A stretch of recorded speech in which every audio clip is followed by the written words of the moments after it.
বরাক উপত্যকার বুকে আজ লেখা হলো এক আবেগভরা মানবতার গল্প, যেখানে অভাবের অন্ধকারে হার মানিয়ে জ্বলে উঠল ভালোবাসার আলো।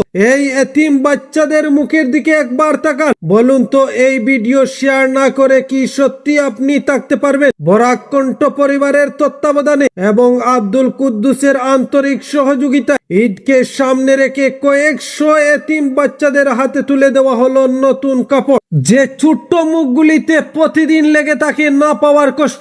আর সেখানে ফুটে উঠেছে আনন্দের ফুল। নতুন পোশাক যেন তাদের কাছে শুধু কাপড় নয়, এ যেন ভালোবাসা, এ যেন স্বপ্ন, এ যেন বেঁচে থাকার এক নতুন অনুভূতি। এই দৃশ্য এতটাই হৃদয় ছোঁয়া যে চুপ করে থাকা যায়নি। ক্যামেরায় বন্দি করতে হয়েছে সেই মুহূর্ত, কারণ এমন মানবিক কাজ শুধু নিজের মধ্যে রেখে দেওয়ার নয়, আপনার একটি শেয়ার ছড়িয়ে দিতে পারে এই ভালোবাসার গল্প হাজারো হৃদয়। আপনার একটি লাইক জাগিয়ে তুলতে পারে আরো একটি মানবিক উদ্যোগের সূচনা। চলুন আমরা সবাই মিলে এই হাসিগুলিকে আরো দূর পর্যন্ত পৌঁছে দেই, কারণ হয়তো আপনার ছোট্ট একটি পদক্ষেপে আরো অনেক এতিম শিশুর জীবনেও ফুটে উঠবে এমনই ঈদের আনন্দ।